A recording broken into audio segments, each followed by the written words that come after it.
if you start challenging that and ask, why should I live within the boundaries set to me by somebody else? Life starts to become very malleable to you. It becomes very much changeable. There's no limit to your dreams, right? So that's the point at which I realized. I think this was my first manager, right? The first time I landed into the job, he told me, "Yeah, Arun, there are three others in the team. You're going to be the leader, right? And you're going to lead them. You're going to. We know that you know much more tech than all of them." So, hi Arun. Hi. Nice to meet you, and My it pleasure. is our pleasure as well. To be honest, when I say our, Abhi isn't here, Yeah. but it's our pleasure to host you on our channel. This is our not so famous channel, so this is for our audience. Like, this channel is more about inspiring people through relatable stories, and the reason why we are covering Arun is he is specially abled, and uh, you know he is legally blind, and he is an engineering manager at Google. He has been in Google for the last 1 year, if I'm not wrong. I think we joined together. And he has been in companies like Amazon before that. He had a startup of his own. He sold it off to Reliance. And now he's leading the team that is working on AI and ML capabilities in Google. And we would cover his stories. So, and he is a brilliant manager. And we will also want to understand the aspect that with this special ability, how did he come this far in his career, what are the challenges he has faced, and what kind of inspirations that we can draw from his life for people who are normally like us and people who are also differently able like him. And this is specifically to bring about a change in the society, the way we, you know, find things challenging, and people who already are specially abled and how they conquer those challenges to become way more greater than what a normal human being can be. So with that, we'll start this channel. So Arun, uh, again, I will tell that again. I'll reiterate. I am truly inspired by your story. And before we start this episode, right, we will have a small rapid fire round. Is it okay? Thank you. Thanks, Shibu. Thanks for having me in this show. I feel very privileged that some of my colleagues are driving such a beautiful initiative. This is a noble initiative, taking such wonderful case studies and making it democratized. Thank you for doing this. I look forward to the session. Let's get started with our rapid fire. Sure. We mostly talk about applications OS. So Android or iOS, and why would that be your choice? I use iOS. I've been with iOS for as long as iOS has existed. The primary reason is it's probably the most accessible operating system that exists today, right? And it for people like me, it helps our job done pretty well, and that's the reason why I've stayed with iOS throughout. Awesome. That's a great answer. So, what would be your idea of a perfect vacation? Like, how would you want to spend some time? Um, like in a vacation with a family, or would it be alone? How do you want to spend a perfect vacation? What would be the idea? An ideal vacation for me is a vacation with family. I always believe that even if you land on moon and if you come back, you need people around you to celebrate with you. Absolutely. Right. So for me, it's a vacation with family, right? And I would perfectly enjoy going to a hill station with a lot of snow in there, being able to do a bit of trucking, being able to do skiing, and a lot of adventure sports. Awesome. That's my perfect vacation. Awesome. That's a great one. So, again, this question is something that is like it's a typical question from Abhi, right? My colleague, and you know him pretty well as well. Like, given a chance, would you have your own startup, or would you want to continue in bigger organizations like Google and Amazon that you have been already? I've done both. I think there are advantages to both sides, right? And I would think people should do both, right? So there are. I think of myself as a serial entrepreneur. I would certainly try out multiple ideas through my career. Right, I would build it to a point where it becomes big enough that I can sell it to a big company, right? And I would move on to the next idea, right? So I would repeat that journey any number of times. I think the innovation is the maximum when you are at a startup, Velocity is the maximum when you are in a startup, Agree. right? The nimbleness and agility is so beautiful in a startup. While it becomes big and you have something that's growing well, right, and then you want to hand it off to the big guys who can make it really big, Right. move on to the next big idea and work on the idea, right? And I think of myself doing that over and over multiple times. You're kind of you are more motivated as an innovator, if I may put that way. Absolutely. Absolutely, got it. And if I have to say, like, we have seen you reduce a lot of weight. Yeah. So if you have to choose between exercise and diet or both, what would be your preferred choice? It's both, right? See, exercise alone is not going to work on your weight for sure. Since you mentioned about weight loss, that's not the only goal Yeah. of exercise, right? Exercise is to keep you fit, healthy, and strong, right? The maximum benefit comes with the calorie intake as far as diet is concerned, Mm-hmm. right? So I think a strategy that couples both of them together is what will work, right? So for me, in the last 6 months, I managed to get close to 25 kilos off me uh, through the combination of diet and exercise. I've been fairly regular with my exercises, and I've stuck to a diet which is protein rich, and I've been doing mindful eating throughout. Awesome. That's great. And, it's very difficult to achieve. Like, you will need to have a lot of willpower to do Oh, that. That's for sure. absolutely. Absolutely. Yeah. So, what would be, if I ask, like, what was the best gift that you have received till date? The best gift that I have received is my daughter. When she was first handed to me, uh, like about 14 years back. I still remember that day when I was holding her for the first time, and I would say, "Welcome to this world," looking at her eyes, with my eyes tearing.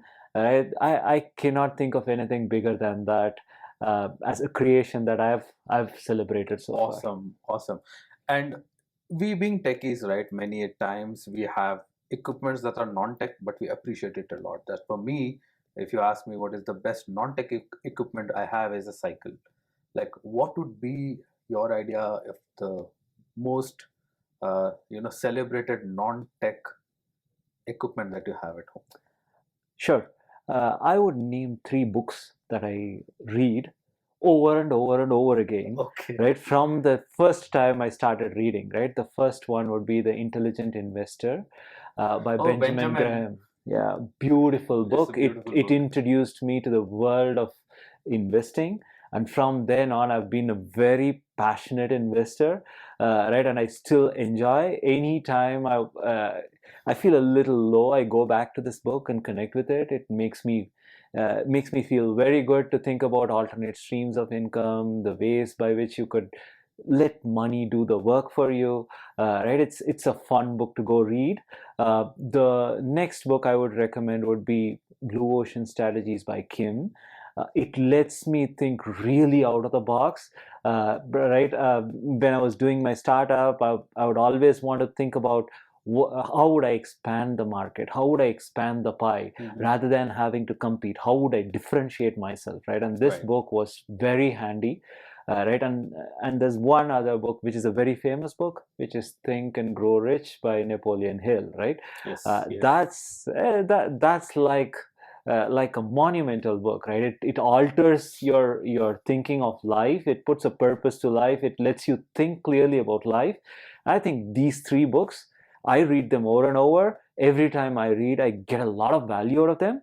I would think these are my jewels. I would let go everything else. Just leave me with my books, and I'll be back again. Awesome. So with that, it brings in a perspective. You always seek knowledge. You have always read books, and you think you into investing and all of that. But for our viewers, like, if I have to ever say, like, many of the times we draw inspirations from our childhood, right? Like, how has our childhood been? You either become courageous, you either become, a kind of extrovert because of the things that you have faced in life. Now, if I want to go back to your childhood, so and also look at your special ability that you have. So, when did it start? Like, when did you figure out that you are unable to visualize things the way a normal human being sees, and the challenges that you face? Like, was it very early in your childhood, or you started, uh, seeing things differently when you were kind of late towards your late teens? Like, as in when I say visualizing things is like the you we had a conversation before where you said like you had partially blind, you had night blindness. So how did it progress in your career? And when, sorry, not career, in your life, like was it a progression that you had? Yeah, sure. Yeah, so I was born with a condition called retinitis pigmentosa. Right. So in the initial days of my life, you know, doctors wouldn't know much about this condition, right? So people would tell me that I was night blind. I needed a large spectacle. I was myopic. I Hmm. needed a large spectacle. Right, I would be wearing spectacles with a power of like -10, -12, and all that. But I would have reasonable spherical and cylindrical vision to have mobility during the day, to do my reading and all that. Right, so that's how it all started when I was pretty young. Right, I remember going to eye doctors all the way from my kindergarten days, right? And I started wearing my first spectacle probably when I was at grade one, right? And since then I've been wearing spectacles, right? So yeah, since you talked about my childhood, right? My parents, like every other parent, were very protective, right? Yeah, they would not let me be on my own, given the condition I had. They would go the extra mile to make sure that I'm not exposed, right? And they would make sure that they take me wherever I need to go, including classes I need to go to, schools I need to go. They would take me. They would bring me back. uh, I think for parents with children with disability, I think that's something you probably shouldn't be doing, right? That's your child is differently abled, but certainly abled, right? Correct. And Absolutely. Yes. your child will find his or her own way, right? Don't go the extra mile. You don't need to necessarily protect him or her. The thing that you probably want to tell your child is it's okay to be yourself, right? Not everybody is perfect. There's nobody who's perfect, in fact, right? Everybody is differently abled. You have a particular type of ability, right? And be yourself, right? And that will inspire a lot more confidence than being overprotective of your child. Right, so that I was grown in an environment that way, right? We were two kids at home, right? My dad is a mathematics professor, right, and he's a researcher. He has about 140 papers published in his name in Wow. mathematics, right? And he's been very innovative. He Through my childhood, he would always say this to me, right? You may not have sight, but you certainly can have a big vision for life, right? And that still sticks to me. I remember holding his hand and walking around all the places, wherever I had to go, right? So that's how my childhood traveled. My parents were very protective. They wouldn't let me be with my relatives or be very exposed, right, till the time I would get married, right? So that's how my childhood progressed, right. Yeah, I was a reasonably academic student, right, through my schooling. I wouldn't say I was top of the grade there back then. At home, I would always be told that my brother is a much more studious person, look up to him and all that. I figured out, yeah, that's all right. They're saying that because they would think that my brother will take care of me in the long run, right? But that was not the case. I always knew I will take care of myself, right? So yeah, that's how my childhood worked So out. how did you gather this confidence, for such a young child to have this confidence that I'm going to do this, and this is how I'm going to take care of myself? It comes from I don't know how you uh, comprehend these things at that age, because I'm pretty sure I was not that what do you call, I don't know what word to put into that. I was not that confident at that age. How did you get this confidence? What inspired that confidence into you that you want to change the way people think about you and the people perceive you? Yeah, a very good question, right? So I think all this I would say happened the first time I left home, right? It was probably the time when I was past my 12th grade, and I was getting into a college. My parents did not have a choice because they couldn't move along with me at that time. They had to put me at a hostel, right at Coimbatore. This is the first time I got exposed to be on my own, right? And when I remember the first time I was called up to speak, and I would be shivering to stand up on the stage and speak, and when I walked down, I had the entire class clapping for me and saying, "Hey, Well, that's a good you moment. are like you are speaking so well. You're such a good communicator." I started thinking, okay, nobody told me this so far, right? Absolutely. If I didn't know this, what else did I not know about myself, right? And that's the point. I still remember one other instance similar to this, right? There was I think this was my first manager, right? The first time I landed into the job, he told me, yeah, Arun, there are three others in the team. You are going to be the leader, right? And you're going to lead them. You're going to we know that you know much more tech than all of them. You're going to tell them what to do. And that those were all defining moments for me, right? When I started exploring that, oh, I could lead, I could communicate, I could be on my own, right? So these things really changes the way you see things. Because back at home, I was always told, look up to your brother, right? See, he's smarter, right? I think that's one thing, parents should be encouraged not to do, right? You should always look at your children as different individuals. All of us have unique talents, right? We are not here to be like anybody else. We are here to chase our own dreams, right? And you never need to compare an apple with an orange. And amongst people, all of us are very different capabilities. Some of us are differently able as well. Awesome. And when you're traversing through your childhood, right, as you grew up, you slowly become more independent. As you come to your college days, you become furthermore independent, where you want to go out, you have to go to tuitions, you have to go to colleges, travel by yourself, and then comes engineering colleges.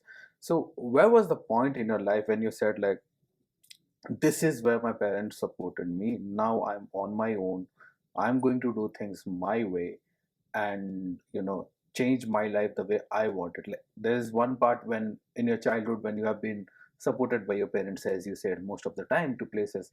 When was that point and time? Like, was it the hostel that you said where you went, Yes. or was it after that?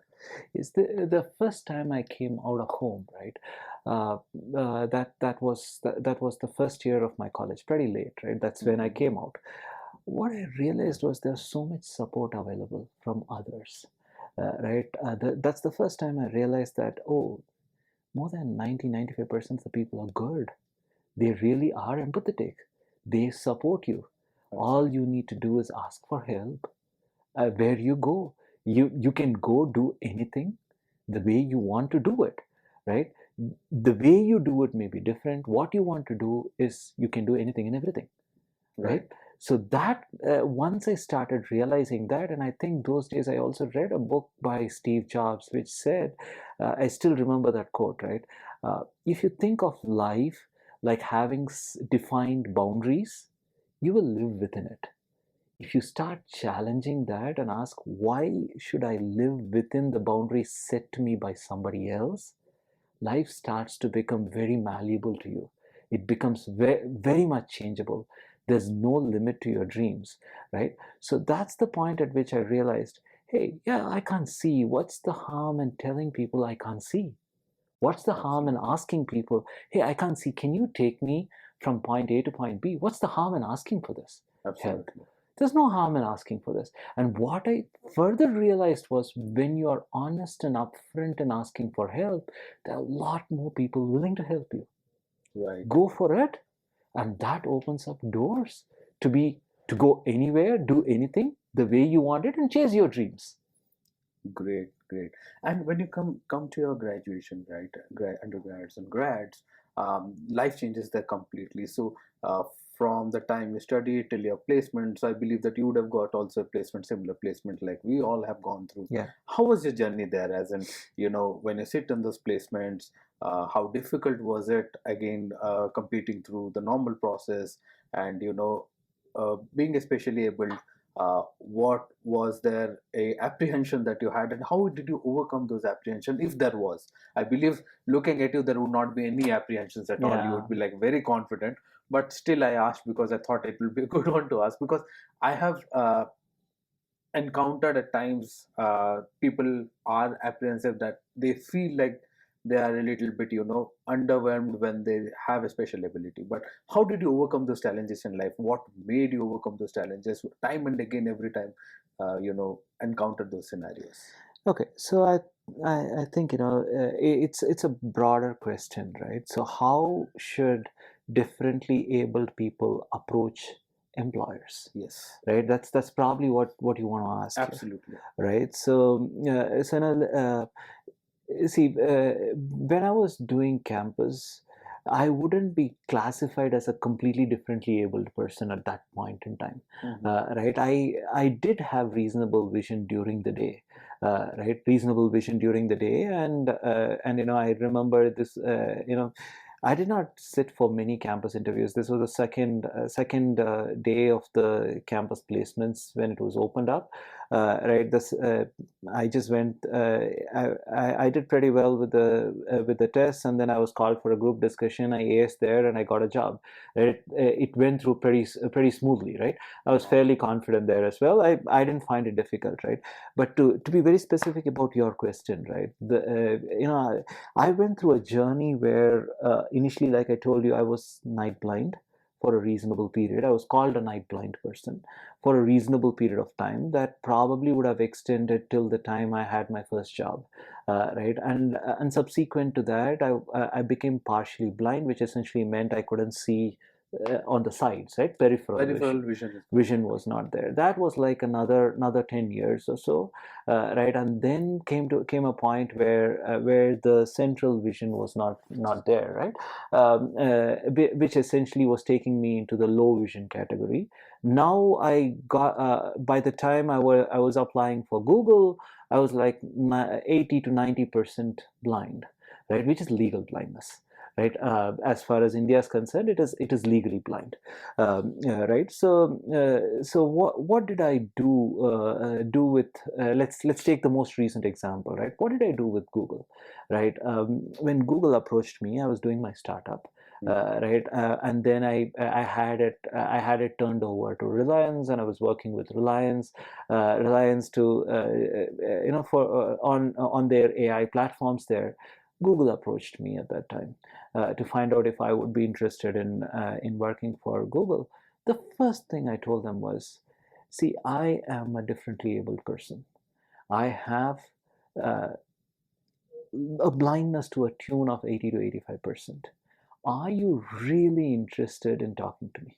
Right? Please make up your mind. Right? Yeah, I can perform. I can do my job pretty well. I can beat your bar. I have no issues with that. But I think all of this has to start with the foundation of trust. If you think Absolutely. if you think you can host somebody like me on your premises, we should go for it. I've heard a lot about Google, and to their credit, I would say Google said we are exactly looking for these kind of people, right? Who have made it in spite of their conditions, right? And I was super surprised that Google then went on to say, hey, you know what? We want to work with you on your accommodations through the interview process.